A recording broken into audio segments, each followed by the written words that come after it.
아, 오늘은 그 1장 지역사회 개념과 유형에 대한 이해를 공부해 보도록 하겠습니다.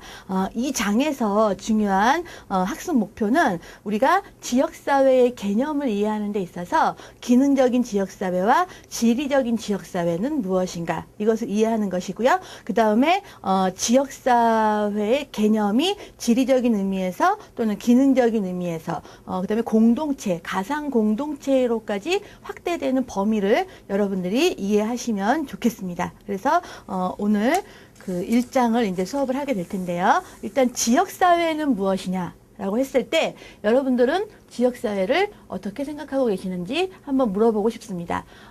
지역사회는 무엇입니까? 예, 아마 대답을 각자 하실 텐데요. 보통 지역사회가 무엇이냐라고 이렇게 물어보면 대부분의 사람들이 우리 동네요 또는 제가 살고 있는 곳 이런 이야기를 많이 합니다. 그러니까 우리가 지역사회다라고 딱 이야기를 했을 때 가장 먼저 떠오르는 것이 그러니까 지리적인 면, 그러니까 나와 내가 살고 있는 근접한 동네를 지역사회다라고 이야기를 하는 것 같아요. 맞습니다. 네, 지역사회는 일단 1차적인 부분은 내가 살고 있는 곳, 그러니까 내가 살고 있는 행정구역, 내가 속해 있는 그런 지리적인 개념을 우리가 지역사회라고 이야기를 합니다. 그런데 지역사회 복지에서는 지역사회가 좀 더 여러 가지 의미를 가지고 있습니다.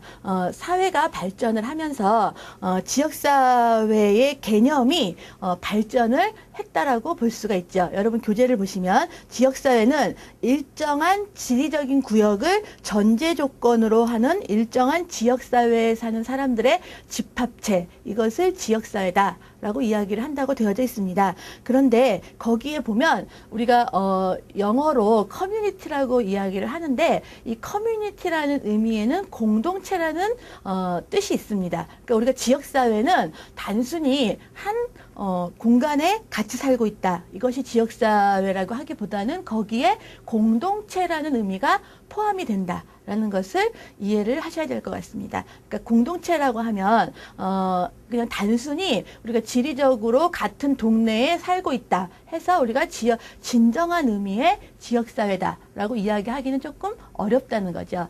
쉽게 예를 들면 똑같은 아파트에서 같은 아파트에 살고 있지만 자기 지역사회에 관심이 많은, 그러니까 아파트 일에 관심이 많은 주민과 그냥 그 아파트에서 자고 일어나서 그 다음날 출근하고 주로 출퇴근을 위주로 하고 바깥에 나가서 생활해서 어떤 자기의 아파트 일에는 전혀 관심이 없는 주민, 이런 사람들은 공동체 의식은 결여됐다고 보거든요. 그런데 만약의 경우에 그런 경우에 그 아파트에서 어떤 일이 일어났다 하면 자기 공동체성이 강한 이런 주민은 그 아파트의 문제를 해결하기 위해서 자기 없는 시간을 쪼개서라도 투자를 하겠지만, 그렇지 않은 분들은 그 아파트의 문제가 자기의 문제라고 생각을 안 하게 됩니다. 그렇게 되기 때문에 우리가 진정한 의미, 특히 지역복지에서 이야기하는 지역사회, 커뮤니티의 개념은 지리적인 공간의 공동체 의식을 같이 갖고 있는 것이 굉장히 중요하다라고 볼 수 있습니다. 그래서 여러분 이제 책에 보시면 이제 지역사회의 개념을 4가지로 나누었습니다. 네 가지가 이제 있는데요. 지리적인 의미의 지역사회, 그 다음에 사회적으로 동질성을 띈 지역으로서의 지역사회, 그 다음에 지리적 및 사회적 동질성을 강조하는 지역으로서의 지역사회, 그 다음에 기능적 지역사회, 이렇게 4가지가 나와 있는데요. 이렇게 말하니까 사실은 지역사회가 굉장히 애매하다 이렇게 생각이 되실 수 있을 것 같아요. 그런데 여러분들 이해를 돕기 위해서 여러분들은 2가지만 기억을 하시면 됩니다. 크게는 지리적인 지역사회가 있고요. 그 다음에 기능적 지역사회. 이 2가지를 여러분들이 기억을 하시면 됩니다. 그러니까 지리적인 지역사회는 여러 가지 행정구역이라든가 뭐 말 그대로 뭐 여러 가지 뭐 어촌 또는 뭐 이런 시골 이런 지리적인 이런 요소를 가지고 있는, 여러분들이 말 그대로 여태까지 알고 계셨던 그런 지역사회가 바로 지리적인 지역사회입니다. 그런데 기능적인 지역사회는 뭐냐면 지리적으로는 전혀 관계가 없지만 자신의 어떤 목적이나 이해를 가지고 모인 사람들의 모임을 우리가 기능적인 지역사회라고 이야기를 합니다. 그래서 여러분들이 이렇게 크게 지리적인 지역사회, 기능적인 지역사회 두 가지를 이해하시면 되는데요.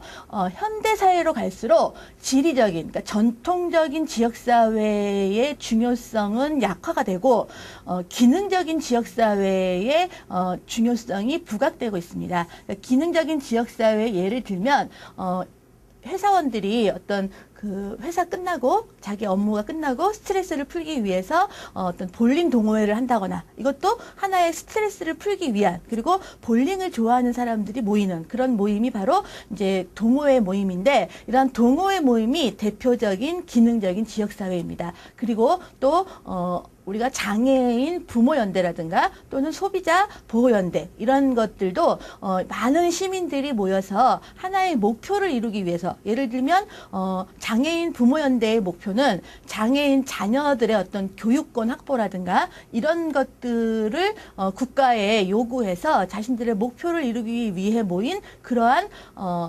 모임입니다. 그러니까 이러한 모임들이 바로 기능적인 지역사회다라고 볼 수가 있죠. 그래서 여러분들은 우리가 지리적인 지역사회와 기능적인 지역사회 크게 두 가지가 있다. 그리고 지리적인 지역사회의 특징은 행정구역적 또 지리적인 제한 그러니까 내가 살고 있는 시, 군, 구를 포함한다라는 것을 여러분이 이해하시면 되고요. 기능적인 지역사회는 지리적인 공통성은 없지만 내가 원하는 목표 이런 것들을 중심으로 해서 목표를 이루기 위해 모인 것이 바로 기능적인 지역사회다. 여러분들 이해를 하시면 될 것 같습니다. 그중에서 또 우리가 요즘 많이 부각되고 있는 것이 기능적인 지역사회 중에서 가상공동체입니다. 가상공동체 여러분들도 지금 사이버로 공부를 하고 계시는데 이런 가상공동체가 뭐냐면 사이버상에 인터넷상에 모이는 모임을 이야기합니다. 아마 여러분들도 보면 그 속해 있는 여러 가지 그 가상 공동체의 모임들이 있으실 거예요. 생각해 보시면 뭐 카페 활동이라던가 이런 온라인상의 모임이 굉장히 요즘은 큰 힘을 발휘하고 있습니다. 여러분들이 예를 들면 예전에 우리가 그 미국산 소고기가 수입될 때 있었던 그 촛불 시위 그것의 시발점도 사실은 가상 공동체였던 카페에서 시작이 됐습니다. 그러니까 요즘은 카페나 이런 온라인의 모임이 온라인으로만 끝나는 것이 아니라 오프라인으로 또 모임을 갖기 때문에 여러분들도 잘 아시다시피 뭐 번개라든가 또는 정모 이런 식의 이름으로 오프라인 모임을 갖게 되죠. 그래서 가상 공동체가 우리가 이 기능적인 지역사회에 있어서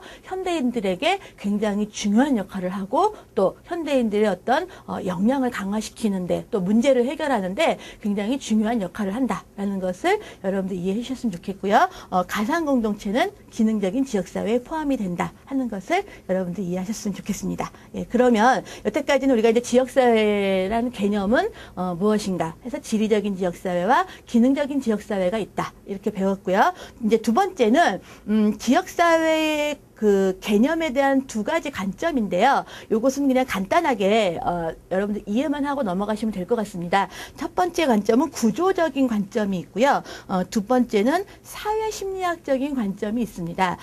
구조적이라는 것은 여러분들이 우리가 구조 그러면 집을 생각해 보시면 됩니다. 그러니까 뼈대, 어떤 그 집의 건축을 위한 설계 이런 것들을 이제 우리가 구조라고 이야기를 하는데 지역사회 관점에서의 구조적인 관점은 이 지역사회는 개인, 그러니까 일반 지역 주민과 국가라는 어떤 거대한 거대 체계 그 사이에서 중간 역할을 하는 것이 바로 지역사회다 이렇게 이해를 하시면 될 것 같습니다. 그래서 우리가 이제 보통 지역사회를 매조체계 또는 중간체계라고 이야기를 합니다. 그래서 미시적인 접근도 가능하고 거시적인 접근도 가능한 것이 바로 지역사회의 체계인데 이것을 우리가 구조적인 관점이라고 이야기를 하고요. 두 번째는 사회심리학적인 관점입니다. 사회심리학적인 관점에서는 뭐냐면 우리가 대표적인 학자가 테니스라는 학자가 있는데요. 테니스라는 학자는 공동사회와 이익사회를 이야기를 했습니다.